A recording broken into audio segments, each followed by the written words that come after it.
এখন তো সেই লাভলি মৈত্র না কে বলে কোনো একজন অভিনেত্রী ছিলেন, সেই বড় বড় কথা বলা নেত্রী, তাকে আজ খুঁজে পাওয়া যাচ্ছে না। তিনি কোথায় ছিলেন অভিষেক বন্দ্যোপাধ্যায় যখন সেখানে গিয়েছিলেন? এই সুবিধাবাদীদের রাজনীতিতে প্রবেশ করতে দেওয়া উচিত না, বিশেষত এই ধরনের অভিনেত্রী যাদের মধ্যে 90% 99% এমন রয়েছেন যারা স্বার্থ চরিতার্থ করতে কোনো দলে আসেন, নিজেদের মতো মুখের মধ্যে সেই কী যেন লাগিয়ে একেবারে ঘুরে বেড়ানো, মানুষদের মধ্যে না থাকা, মানুষের সমস্যা অভিযোগ না শোনা। এই যিনি রয়েছেন অভিষেক বন্দ্যোপাধ্যায়, তিনি কার্যত 25 দিন পেরিয়ে যাওয়ার পরে বেরিয়েছেন তার কর্মীদের সঙ্গে দেখা করতে। এতদিনে তো ঘাস শুকিয়ে গেছে, যারা মার খেয়েছে, যার মৃত্যু হয়েছে সে তো মাটির সঙ্গে মিশে গিয়েছে। মানে আপনি মুখ্যমন্ত্রী হয়েছেন মানে আপনার চাহিদা মতো, মানে আপনার যা মনে হলো যে আমি তো 100টা মন্ত্রী করে দিই, তবে দাঁড়িয়ে আমার বিধায়কেরা খুশি থাকবেন, আর ফলস্বরূপ তারা দলবদল করবেন না গোসা করে, সেটা কিন্তু চলবে না। ভারতের সংবিধান রীতিমতো বেঁধে দিয়েছেন কটা করে মন্ত্রী থাকতে পারে এক একটি রাজ্যে। এটা তো দুর্ভাগ্যজনক, আপনাদের মনে হতেই পারে, কিন্তু আপনাদের জ্ঞাতার্থে বলে রাখি, অভিষেক বন্দ্যোপাধ্যায়ের সমস্ত রকমের চেক আপ হয়েছিল, পরীক্ষা নিরীক্ষা করা হয়েছিল। ফল কি বেরিয়েছে? বিন্দুমাত্র তার যে হসপিটালে ভর্তি করার প্রয়োজনীয়তা, সেটা একজন ডাক্তারের কাছে মনে হচ্ছে না। 20 জনকে নিয়ে তো আর একটা মিটিং হতে পারে না, তো সে কারণে তিনি মিটিংটাকে বাতিল করলেন। নমস্কার, আমি মানিক মণ্ডল, আপনারা দেখছেন ভারতীয় বাঙালি ইউটিউব চ্যানেল। শুভেন্দু অধিকারীকে ব্যক্তিগতভাবে আক্রমণ করে অনেকেই বলেছিলেন যে শুভেন্দু অধিকারী নিজের স্বার্থ দেখছেন, সে কারণে তিনি পূর্ণাঙ্গ মন্ত্রিসভা ঘোষণা করছেন না। স্বার্থ কিভাবে আসছে? উনি ওনার অনুগামীদের সেই মন্ত্রিসভায় বসাবেন বলেই এতটা দেরি হচ্ছে, এটা কিন্তু অভিযোগ। আর একটা দিক ছিল বিরোধীদের তরফ থেকে, তারা বলছিলেন যে ডেভেলপমেন্ট আটকে যাচ্ছে, পূর্ণাঙ্গ মন্ত্রিসভা না থাকলে কারা সিগনেচার করবেন, আর সিগনেচার না হলে তো ডেভেলপমেন্ট হবে না। তাই অবশেষে সেই দিনটা আসছে, অর্থাৎ সোমবার, কালকে আপনারা দেখতে পাবেন আগামীকাল গঠিত হতে চলেছে পূর্ণাঙ্গ মন্ত্রিসভা। সকাল 11টা থেকে শুরু হবে যাবতীয় রকমের কর্মকাণ্ড। এবার লোকভবন, আপনারা জানেন রাজভবনের নাম লোকভবন হয়ে গিয়েছে, তো সেই লোকভবনে সোমবার মন্ত্রীপদে শপথ নেবেন আরও 35 জন। এখন আপনারা প্রশ্ন করতে পারেন 35 জনের বেশি নয় কেন, বা 35 জনের কম নয় কেন? দেখুন, এখানে একটা ক্যালকুলেটিভ মেজার রয়েছে। মানে আপনি মুখ্যমন্ত্রী হয়েছেন মানে আপনার চাহিদা মতো, মানে আপনার যা মনে হলো যে আমি তো 100টা মন্ত্রী করে দিই, তবে দাঁড়িয়ে আমার বিধায়কেরা খুশি থাকবেন, আর ফলস্বরূপ তারা দলবদল করবেন না গোসা করে, সেটা কিন্তু চলবে না।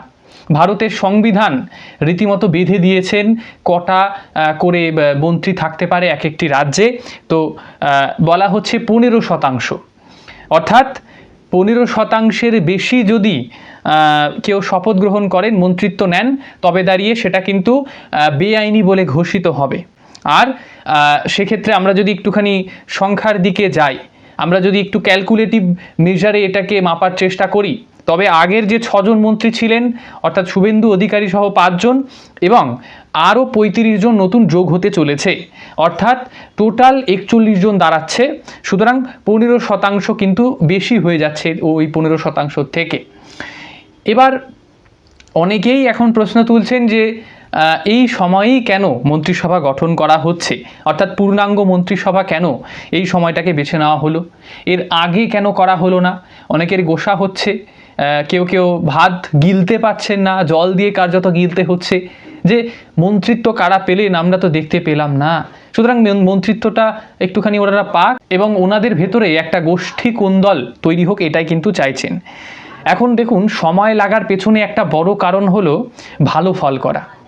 বিজেপি প্রতিটা জেলাতে ভালো ফল করেছে, এবার প্রতিটা জেলার থেকে একটা করে প্রতিনিধিত্ব রাখতে হবে।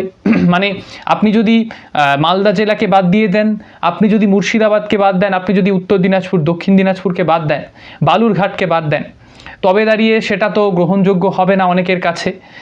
কারণ প্রতিটা জেলাতে বিজেপি ওভারঅল ভালো ফলাফল করেছে, মানুষ আশা করে রয়েছেন তাদের বিধায়কেরা কার্যত মন্ত্রিত্ব পাবেন, এবং বড় সড়ো কোনো মন্ত্রিত্বই হয়তো পেতে পারেন। এটা আশা থাকতে পারে জনগণের স্বাভাবিকভাবেই। তো সেটাকে পূরণ করতে গেলে একটু তো সময় লাগবে। কে কোথায় মন্ত্রিত্ব পাবে, প্রতিটা ডিস্ট্রিক্ট থেকে যদি একজনকে বাছা হয় তবে দাঁড়িয়েও তো হিমশিম খেতে হবে রাজ্য সরকারকে তাদের মন্ত্রিত্ব দিতে। সুতরাং অনেকটা ক্যালকুলেটিভ মেজারে মাপা হয়েছে এই মন্ত্রিত্ব। এই মন্ত্রিত্ব বাছাকে কেন্দ্র করে আপনারা বচসা লক্ষ্য করেছেন অতীতে, যখন মমতা বন্দ্যোপাধ্যায় সরকারে এসেছিলেন তার যারা অনুগামী ছিলেন, তার অনুগামীরা ধরুন মন্ত্রিত্ব পেলেন, অর্থাৎ আদি নব্যের যে দ্বন্দ্ব আপনারা দেখেছিলেন যে বাকি যারা ছিলেন তৃণমূলের বর্ষিয়ান সাংসদ, বিধায়ক, বিশেষত বিধায়ক, কারণ মন্ত্রিত্ব রাজ্যের বিধানসভা কেন্দ্রে বিধায়করাই পান। সেক্ষেত্রে যে সমস্ত বিধায়কদের মন্ত্রিত্ব দেওয়া হয়নি, যেমন ধরুন সেই যে রয়েছে কামারহাটির মানে মদন মিত্র গোসা করেছিলেন, তো এনাদের বরাবরই একটা গোষ্ঠী কোন্দল চলে, সেটাকেও বিজেপি দেখেছেন। আপনাদের গতকালই বলেছিলাম গত ভিডিওতে যে আগামী দিনের কথা মানুষ কখন ভাববেন, যখন দাঁড়িয়ে অতীতে দাঁড়িয়ে তারা বিভিন্ন রকমের এক্সপিরিয়েন্স করেছে, তার ফলস্বরূপ তারা আগামীর কথা ভাববেন। অর্থাৎ ভিশন কিন্তু বিজেপির ক্লিয়ার রয়েছে। একেবারে প্রতিটা জেলা থেকে তারা বাছাই করতে চলেছে এমএলএদের এবং তাদেরকে মন্ত্রিসভায় আনতে চলেছেন। মমতা বন্দ্যোপাধ্যায় আপনারা জানেন তার ভাইপোর কী আজ অবস্থা হয়েছে। তিনি 80 জনকে কালীঘাটে রেখেছেন একটা বৈঠক করবেন বলে নিজের বাড়িতে। এবার আপনারা কি আন্দাজ করছেন কতজন যেতে পারে? আপনারা ভাবলে অবাক হবেন, 60 জন অনুপস্থিত। এই হচ্ছে ক্ষমতার যে দম্ভ, সেই দম্ভের ফল। চিরকাল কারোর ক্ষমতা থাকে না, সময় কথা বলে। সেই সময় আজ কথা বলছে। 80 জনের মধ্যে 60 জন যায়নি। তারপরে কি করলেন মমতা বন্দ্যোপাধ্যায়? আপনি বলুন, যখন সেনাপতি একা থাকবেন আর সৈন্যরা মাঠ ছেড়ে পালিয়ে যাবেন, তখন সেনাপতি তো আর সেই মিটিংটা রাখবেন না, তিনিও সেখান থেকে পালিয়ে যাওয়ার চেষ্টা করবেন।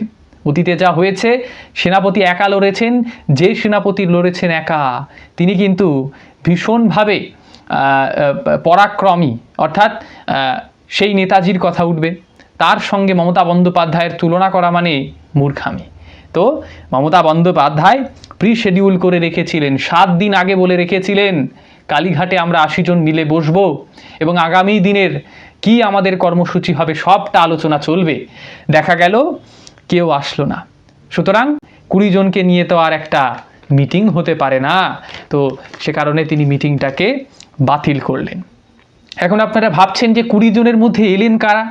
যারা এসেছেন নিশ্চিন্তে থাকুন, তাদের মধ্যে প্রায় 80%-এর কাছাকাছি মুসলমান। কারণ একটাই, মুসলিম সম্প্রদায়ের বিধায়কদের আর কোনো পথ নেই। তারা জানেন মমতা বন্দ্যোপাধ্যায় তাদের খালা, তাদের একেবারে নয়নের মণি, সুতরাং তার কাছেই যেতে হবে। অপরদিকে অভিষেক বন্দ্যোপাধ্যায়ের কথা কিছুক্ষণ আগে পর্যন্ত বলছিলাম, তাকে যখন হসপিটালে নিয়ে যাওয়া হচ্ছে, ডিমের পর ডিম যখন তিনি পচা ডিম গিলেছেন, তার দিকে নাকি ইট ছোড়া হয়েছে। আমরা প্রতিবাদ জানাচ্ছি যে ইট ছোড়াটা কাম্য নয়। যদিও এই ইট যারা ছুঁড়েছেন, এই ডিম যারা ছুঁড়েছেন, তাদের মধ্যে অধিকাংশই অতীতের তৃণমূল কর্মী। প্রতিবেদন যতটা এগোবে আপনাদের কাছে ততটাই স্পষ্ট হয়ে উঠবে যে যারা অতীতের যে এক্সট্রিমিস্ট রয়েছেন, কট্টরবাদী রয়েছেন, বিশেষত পয়সার প্রতি যাদের প্রেম রয়েছে, যারা পয়সাকে প্রেম করে, মানুষ প্রেম, মানবতার দিকে তাদের কোনো নজর নেই, সেই তারা আজ বিজেপিতে ঢোকার চেষ্টা করছেন, প্রমাণ করার চেষ্টা করছেন যে আমি পিওর বিজেপি। সে কারণে আমি অভিষেক বন্দ্যোপাধ্যায়কে অ্যাটাক করেছি, এটাই তো প্রমাণ করার চেষ্টা করছেন আপনারা। তো অভিষেক বন্দ্যোপাধ্যায়কে যখন ভর্তি করা হচ্ছে হসপিটালে দাঁড়িয়ে, সে সময় নাকি মমতা বন্দ্যোপাধ্যায় ধমক চমক দেওয়ার চেষ্টা করছিলেন, হসপিটাল কর্তৃপক্ষ রাজি হচ্ছিলেন না। এটা তো ভীষণ অস্বাভাবিক এবং একেবারে যেটা বলা হয় যে আইনের শাসন নেই আপনারা বলতে পারেন। একজন রোগীকে একটি হসপিটালে ভর্তি করা হবে না, একটি রাজনৈতিক দল করেন বলে তিনি। এটা তো দুর্ভাগ্যজনক, আপনাদের মনে হতেই পারে। কিন্তু আপনাদের জ্ঞাতার্থে বলে রাখি, অভিষেক বন্দ্যোপাধ্যায়ের সমস্ত রকমের চেক আপ হয়েছিল, পরীক্ষা নিরীক্ষা করা হয়েছিল। ফল কি বেরিয়েছে? বিন্দুমাত্র তার যে হসপিটালে ভর্তি করার প্রয়োজনীয়তা, সেটা একজন ডাক্তারের কাছে মনে হচ্ছে না। কিন্তু ওই যে বলেছিলাম, মমতা বন্দ্যোপাধ্যায় তিনি কিন্তু একাধারে একজন যেমন উকিল ছিলেন, একজন ইঞ্জিনিয়ার ছিলেন, একজন কবিতা পাঠক ছিলেন, একজন কবিতা লেখক ছিলেন, একজন গায়ক ছিলেন, পাশাপাশি তিনি একজন ডাক্তারও বটে। সুতরাং তিনি বলেছেন ভর্তি করতে হবে, মানে আঙুল উঁচিয়ে বলছেন ভর্তি করতে হবেই। আর এই ডিম ছোড়ার ঘটনায় 5 জনকে অ্যারেস্ট করা হয়েছে, তার মধ্যে নাকি 3 জনই তৃণমূল কর্মী। অতীতের তৃণমূলীরা আজ প্রমাণ করার চেষ্টা করছেন আমরা বিজেপি। কে কত বড় বিজেপি হতে পারে তার প্রমাণ করতে গিয়ে তারা নিজেদের দলনেতা সেই অভিষেক বন্দ্যোপাধ্যায়ের দিকে কার্যত বড় বড় ঢিল ছুঁড়ে মারছেন, পচা ডিম ছুঁড়ে মারছেন, হেলমেটটা পর্যন্ত তার ভেঙে ফেলেছেন তৃণমূল কর্মীরাই। এখন বুঝুন আপনারা, যদি আজকের দিনে দাঁড়িয়ে তৃণমূল কংগ্রেস দল থাকে, তবে দাঁড়িয়ে তারা কাদেরকে ভিত্তি করে আজ রাজনীতি করবেন? একটি বিরোধী দলের 80 জন বিধায়কের মধ্যে প্রায় 60 জন অনুপস্থিত, এটাও ভাবা যায়। আপনি একবার দেখুন তো, বিজেপি যখন বিরোধী দলনেতা ছিলেন বিজেপির তরফ থেকে শুভেন্দু অধিকারী, তিনি তো সাফল্যতার সাথে বিধায়কদের আটকে রাখতে পেরেছিলেন। এটা তো মমতা বন্দ্যোপাধ্যায়ের ব্যর্থতা, তিনি তার বিধায়কদের ডেকে আনতে পারছেন না নিজের মিটিংয়ে। এতদিন যাদেরকে চোখ বন্ধ করে ভরসা করেছিলেন, বলা ভালো তার ভাইপোই ছিল মেন কালপ্রিট, কারণ উনি 21টা গাড়ি ওনার পেছন গিয়েছে। ওনাদের কর্মীদের, ওনাদের বিধায়কদের কোনো রকমের মান সম্মান ছিল না। অনেকেই এখন বিদ্রোহী হয়েছেন এবং তৃণমূল কংগ্রেসের সুকর্মের কথা তারা এখন এক্সপোজ করছেন। বলছেন অভিষেক বন্দ্যোপাধ্যায়ের সঙ্গে দেখা করতে গেলে কার্যত হিমশিম খেতে হতো নিজেদের দলের বিধায়ক থেকে সাংসদদের। ভিভিআইপির থেকেও বড় ভিআইপি ছিলেন এই অভিষেক বন্দ্যোপাধ্যায়, একজন নেতা যিনি সদ্য রাজনীতিতে এসেছেন 2011 সালে। বলা হয়ে থাকে, অনেকেই বলেন তাকে নাকি হেলিকপ্টারে করে রাজনীতিতে নামিয়ে দেওয়া হয়েছে। এর পেছনে কতটা কি যুক্তিকতা রয়েছে আপনারাই বলুন। যে নেতা একজন সাংসদ, তার কোনো রকমের মন্ত্রিত্ব নেই, তার পেছন 21টা গাড়ি কেন যাবে? স্বাভাবিকভাবে কর্মীরা একটা ক্ষোভ কর্মীদের ভেতরে জমেছিল যে আমরা দিনের পর দিন খেটে যাব, আর যখনই কোনো রকমের মিসফরচুন আসবে, হতাশা আসবে, আমরা মার খাবো, তখন দাঁড়িয়ে আমাদের নেতৃত্ব আমাদের পাশে আসবে না। অভিষেক বন্দ্যোপাধ্যায় আরজি করের সময় ঘরে লুকিয়েছিলেন, তখন কুণাল ঘোষকে সাফার করতে হয়েছিল, তিনি কার্যত বাইরে বেরিয়ে এসে লড়েছিলেন। আজও তার ব্যতিক্রম কিছু হচ্ছে না। এই যিনি রয়েছেন অভিষেক বন্দ্যোপাধ্যায়, তিনি কার্যত 25 দিন পেরিয়ে যাওয়ার পরে বেরিয়েছেন তার কর্মীদের সঙ্গে দেখা করতে। এতদিনে তো ঘাস শুকিয়ে গেছে, যারা মার খেয়েছে, যার মৃত্যু হয়েছে সে তো মাটির সঙ্গে মিশে গিয়েছে, স্বাভাবিক এটা। তো সবাইকে এখন তৃণমূল নেতারা নাকি আবার মাঠে ডাকছেন, মাঠে মারধর করার জন্য ডাকছেন না, আর গুরবাতাসাও দিতে ডাকছেন না। ওই যে পুরনো দিনের সেই আমাদের অনুব্রত মণ্ডলের গুরবাতাসা এবং চরাম সেই স্টিম রোলারকে যেন চালাবে। কেউ আবার বলেছিলেন যে হিন্দু মহিলাদের কি করবেন যেন, সেই তারা আজ কোথায়? তাদের খুঁজে পাওয়া যাচ্ছে না। তৃণমূল নেতারা, যেটা আপনাদের বলছিলাম, মাঠে ডাকছেন গ্রামবাসীদের এবং যত রকমের তোলাবাজি করেছেন সব তোলাবাজির পয়সা ফিরিয়ে দিচ্ছেন। এ দৃশ্যও দেখতে হলো বাংলার জনগণকে। আর সেই দৃশ্য কার্যত একেবারে একটা সিনেমার চেয়ে কম কিছু নয়। অপরদিকে আমাদের মুর্শিদাবাদকে ভুলে গেলে চলবে না। এখন দেখা যাচ্ছে প্রচুর পরিমাণে পুরুষরূপী মহিলা, যাদের দেখতে পুরুষের মতো কিন্তু তারা পুরুষ নয়, তারা নাকি মহিলা। কেন? কারণ মহিলারা যে ধরনের সুযোগ সুবিধা পান, তারাও কিন্তু সেই সুযোগ সুবিধাগুলো মমতা বন্দ্যোপাধ্যায় সরকারে থাকাকালীন এতদিন ধরে পেয়েছিলেন। বলা ভালো লক্ষ্মীর ভাণ্ডারের টাকা, সেই টাকা তারা তাড়িয়ে উপভোগ করেছেন। 1500 টাকা করে তারা নিয়েছেন। স্বামী স্ত্রী দুজনেই লক্ষ্মীর ভাণ্ডার পান। এই যে পরিস্থিতি, যে গভর্নমেন্টের টাকা, মানুষের ট্যাক্সের টাকা দান খয়রাতি চলছে, যাদের প্রয়োজন তারা পাচ্ছেন না, যাদের প্রয়োজন নেই তাদেরকে আরও বেশি করে ঘর দেওয়া হচ্ছে, আরও বেশি করে পয়সাপাতি দিয়ে তাদেরকে ফুলে ফেপে একেবারে যেন মনে হচ্ছে ফুলকো লুচি বানিয়ে দেওয়ার চেষ্টা চলছে। আজ সেই ফুলকো লুচি যেন ড্যাম হয়ে গিয়েছে। সেই ফুসকি বোমাগুলো যেগুলো হয়, পাট করে ফাটতে নিয়ে টাক হয়ে যায়, তো একই রকমভাবে পাট করে ফাটতে নিয়ে টাক হয়ে গেল অভিষেক বন্দ্যোপাধ্যায়ের যাবতীয় রকমের যে কর্মকাণ্ড তিনি করতে গিয়েছিলেন সোনারপুরে। এখন তো সেই লাভলি মৈত্র না কে বলে কোনো একজন অভিনেত্রী ছিলেন, সেই বড় বড় কথা বলা নেত্রী, তাকে আজ খুঁজে পাওয়া যাচ্ছে না। তিনি কোথায় ছিলেন অভিষেক বন্দ্যোপাধ্যায় যখন সেখানে গিয়েছিলেন? এই সুবিধাবাদীদের রাজনীতিতে প্রবেশ করতে দেওয়া উচিত না। বিশেষত এই ধরনের অভিনেত্রী যাদের মধ্যে 90% 99% এমন রয়েছেন যারা স্বার্থ চরিতার্থ করতে কোনো দলে আসেন, নিজেদের মতো মুখের মধ্যে সেই কী যেন লাগিয়ে একেবারে ঘুরে বেড়ানো, মানুষদের মধ্যে না থাকা, মানুষের সমস্যা অভিযোগ না শোনা।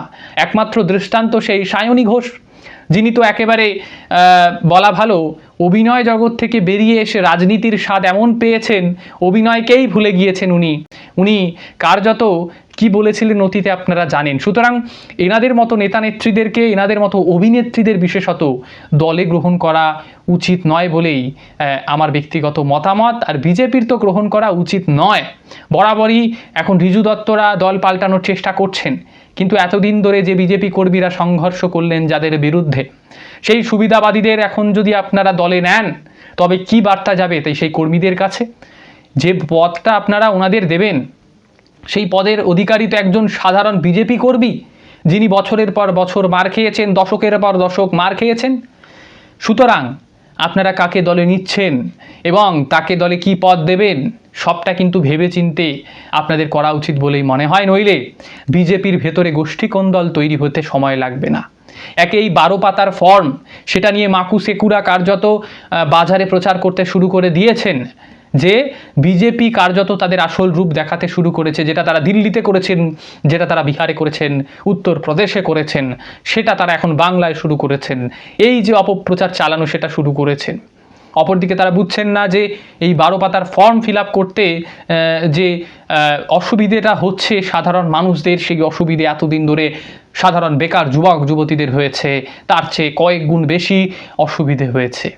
তারা বেকার হয়ে যখন রাতের পর রাত বিছানায় তাদের চোখের জল পড়েছিল, এসেছিলেন মমতা বন্দ্যোপাধ্যায়, মাকু সেকুরা এসেছিলেন, কেউ তো আসেননি। সুতরাং এই যে একটি বেকার যুবক যুবতী দিনের পর দিন লেখাপড়া করে গিয়েছে, রাতের পর রাত জেগেছেন একটা চাকরির পরীক্ষা পাশ করার জন্য, তাদের অসুবিধে আর এই 12 পাতার ফর্ম ফিল আপ করতে যে অসুবিধে হচ্ছে তার মধ্যে একটা যদি আপনারা তুলনামূলক আলোচনা করেন তবে দেখতে পাবেন কোনটায় বেশি কষ্ট হয়, কার বেশি কষ্ট। আর আপনারা জানেন আগামীকাল থেকে শুরু হতে চলেছে বিনে পয়সায় মহিলাদের বাসে ভ্রমণ। আপনারা এটাকে স্বাগত জানাচ্ছেন, আমরাও স্বাগত জানাচ্ছি। সকল মহিলাদের মধ্যে এটা একটা আনন্দের কথা, আমাদেরও এটা আনন্দের একটা বিষয়। কিন্তু একটা কথা বলে রাখতে চাই, আরও একবার এই দাবিটা জানাবো, আমরা স্মারকলিপিও দেব যে বাসে স্টুডেন্ট ভাড়া চালু করা হোক, বাসে কন্ডাক্টরদের ব্যবহার একেবারে যেন সঠিক করা হোক, তারা যেন ধরাকে সরা জ্ঞান আর না করে। অর্থাৎ অতীতে দাঁড়িয়ে বাসের কন্ডাক্টর উনি না দেশের প্রধানমন্ত্রী সেটা বোঝা দায়। একটা স্টুডেন্ট ভাড়া যখন স্টুডেন্টরা যখন ডিমান্ড করছেন তখন দাঁড়িয়ে এমন ব্যবহার করা হচ্ছে যেন সে স্টুডেন্ট নয়, সে ভিখিরি, যেন সে স্টুডেন্ট নয়, সে একেবারে ওই বিনে পয়সায় ভ্রমণ করতে চাইছেন, এমন ভাব তারা দেখাচ্ছেন।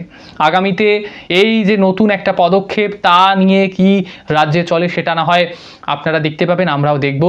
আপাতত এই প্রতিবেদনটা এতটুকু রাখছি। চ্যানেলে নতুন হলে চ্যানেলটিকে সাবস্ক্রাইব করে বেল আইকনটি প্রেস করবেন। আপাতত অসংখ্য ধন্যবাদ।